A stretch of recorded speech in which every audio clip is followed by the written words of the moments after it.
Friends, welcome back to Drew Tutorial, and in today's video I'm going to show you how to fix Microsoft Store not downloading apps or games. Right, so if you're facing this issue, then go ahead and watch this tutorial to the end and you'll learn how to fix this issue.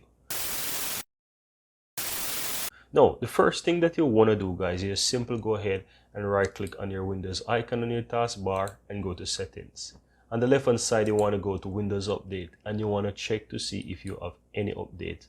The first thing you want to ensure that your computer is always up to date. Now, while it is checking for updates, if you find any updates, guys, those will be installed. The next thing you want to do, guys, is go ahead and just double check to see if your time and date is up to date. And if that is okay, then I want to advise that you do the next step.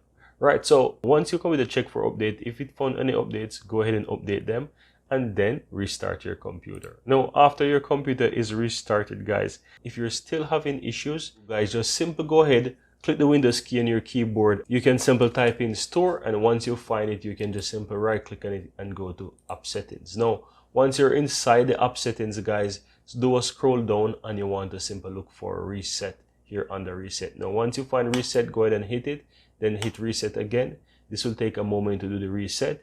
Then you want to go ahead and restart your computer. Now, after you restart your computer, guys, this should in fact fix the issue for you.